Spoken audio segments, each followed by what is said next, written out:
today, with utmost humility, formally declaring my intention to run for the office of the President of the Federal Republic of Nigeria on the platform of our great party, the All Progressives Congress. After months of intense speculation, Vice President Osinbajo broke the silence on his intention to run for the position of President of the Federal Republic of Nigeria. Professor Osinbajo said in the past 7 years, he has served as Vice President under a true Nigerian patriot and a man of integrity, President Muhammadu Buhari, and have together walked through some of the most difficult times in the history of the nation. He said in the period of 7 years, he has served the government in several capacities and have, at the direction of the president, represented the nation in sensitive high-level international engagements. We have together worked through some of the most difficult times in the history of our nation.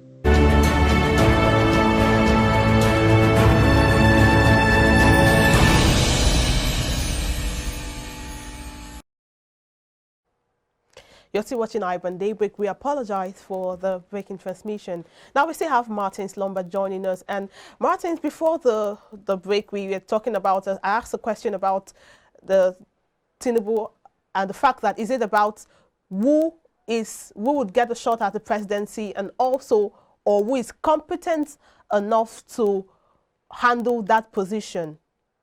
And you were saying something, so I would like you to pick up from there. All right.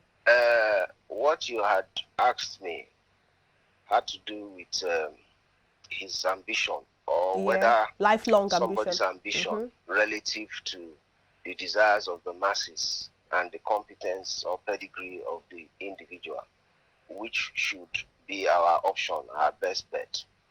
Well, and I was saying that it is good for someone to have the ambition. I think that is the basis. Somebody should not stumble on power, and that has been our unfortunate history. Somebody somewhere, another group of people will go and fetch him and say, okay, come and try your hands on power. Or somebody was ruling, suddenly he dies, then his number two takes over. We shouldn't be having accidental leaders like that anymore. So somebody who has the ambition, maybe lifelong ambition, let us believe that he has also been preparing for it. Let us also believe that there is some pedigree in terms of experience at the executive level. So to that extent, the ambition is very necessary. However, I must let us understand that in a democracy, whoever it is that gets to power, it is the people that to some extent will bring out his competence, so to say. If the people are agitating, for instance, that this is what we want, and they are able to pursue it with all of their might, I don't see how the leader will do otherwise. Unfortunately, because of all our rivalry in Nigeria, we are not able to take a stand. We are not able to have a solidarity, a situation where maybe you have the people in labor, the people in some institution, maybe from one particular region, and then the executive arm is also headed by somebody from that same region. You now find that somehow those institutions, those labor organizations are no longer able to assert their will. That exactly is the problem. But if we're able to get our acts right, then the people can determine to a large extent the competence of the leader. Because if the leader is not good enough, we can bring him down. We have different mechanisms by which to bring somebody out of power. Unfortunately, we're not exercising all of those things. And then the system, presently is not structured in such a way that we can say that, yes, we're running full-fledged democracy, rule of law, and all of that. That is just the basis. For this particular event, I think that it is important that whoever wants to vie for that seat must have the ambition, must have the determination, must have the zeal, must have the capacity, to want to get there. And then we on this other side that are the voting public, we should be able to see in such individual that yes, the determination is there, and then the capacity is there, and to some degree also that the competence, the pedigree, is also there. All right. Okay, that those who watched the presidential, declaration of the vice president and faulted certain things is said within the speech, probably the most emphatic of them has to be the where he said he intends to continue the good work of the president, and that those who are of the opinion that he should have distanced himself from an administration that most Nigerians have very little to say in terms of success or achievement. What do you make of that? Is it a political blunder, or you think he's right on track to, utter such a statement? Well, you have to look at that speech for what it is. It's supposed to be a speech of strategy. Now, the point is the strategy to gain whose support. That speech is supposed to massage the ego of Muhammadu Buhari, so that since he's the one wielding power now, it is easier from his own point of view, from the vice president's point of view, that, okay, if he wants to give it to him, perhaps he can find a way to to make it possible for him to get it. So the whole of that it was just a strategy to massage the ego of the president. For those of us who are onlookers, it is very clear, absolutely clear to whoever, whether within Nigeria, outside Nigeria, whether within the political framework or outside of it, it is very clear that the government has been an outstanding failure. Whether you talk of economics, whether you talk of security, whether you talk of whatever, no matter the index or the indices that you want to look at, the government has been a very, very outstanding failure. And to that extent, saying that you want to complete some of the projects, all of that is just balderdash. It is unfortunate, but I mean, that is how politics is played in Nigeria.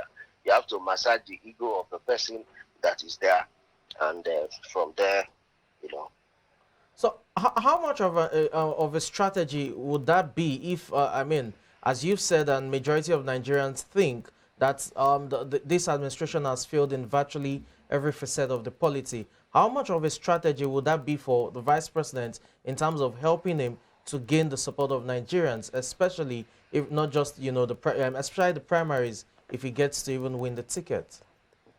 Now, if you know how these things work in Nigeria, the incumbent is more likely to determine the outcome if he is personally interested in influencing the outcome.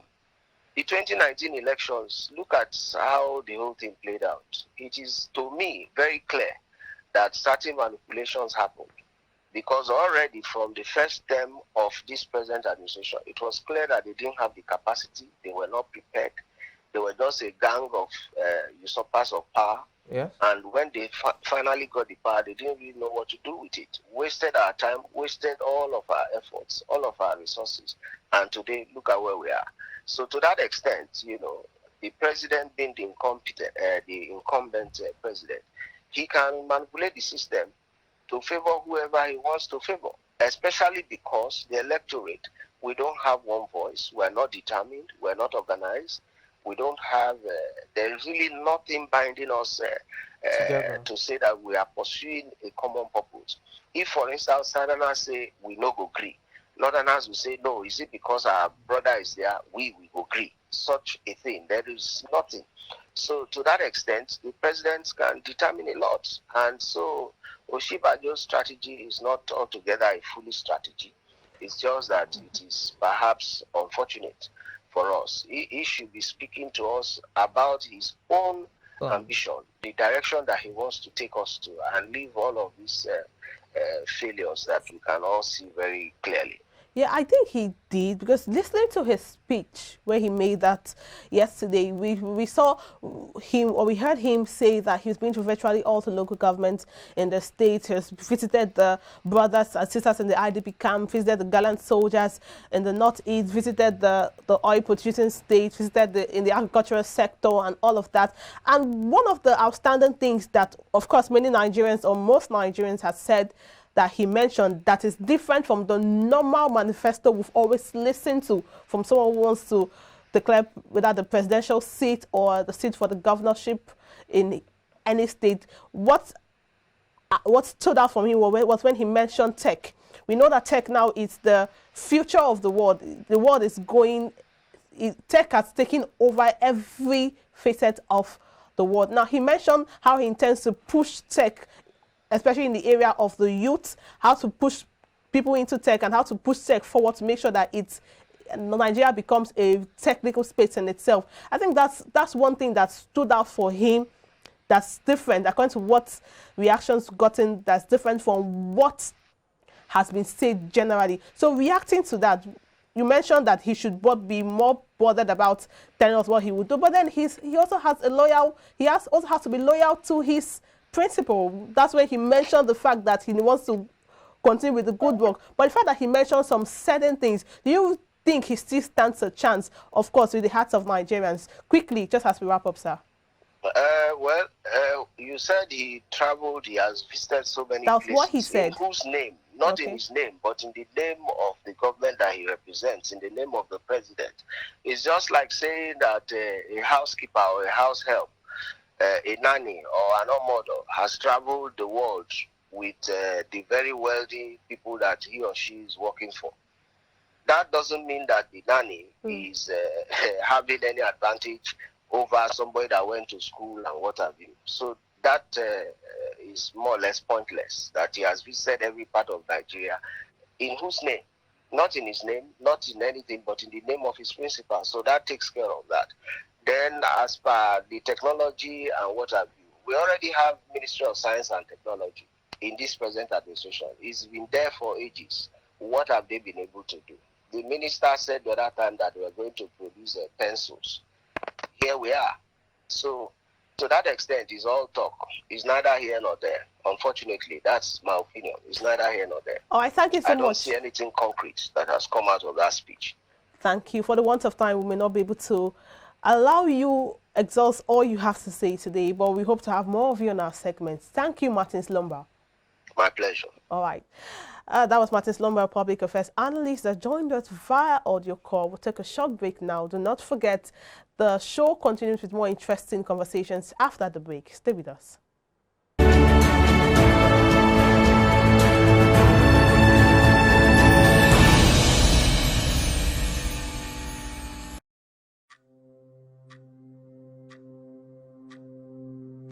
Today, with utmost humility, formally declaring my intention to run for the office of the President of the Federal Republic of Nigeria on the platform of our great party, the All Progressives Congress. After months of intense speculation, Vice President Osinbajo broke the silence on his intention to run for the position of President of the Federal Republic of Nigeria. Professor Osinbajo said in the past 7 years, he has served as Vice President under a true Nigerian patriot and a man of integrity, President Muhammadu Buhari, and have together walked through some of the most difficult times in the history of the nation. He said in the period of 7 years, he has served the government in several capacities and have, at the direction of the president, represented the nation in sensitive high-level international engagements. We have together worked through some of the most difficult times in the history of our nation, but we have remained focused on securing the country, on providing infrastructure and growing our economy. As stipulated by the Nigerian Constitution, our tenure will end next year. In this period of 7 years, I have served the government in several capacities. Professor Osinbajo said with his experience as the Vice President of the country, he is the best man for the job. I have served as Vice President under a true Nigerian patriot, a servant of the nation in war and peace, and a man of integrity, President Muhammadu Buhari. We have together worked through some of the most difficult times in the history of our nation, but we have remained focused on securing the country, on providing infrastructure and growing our economy.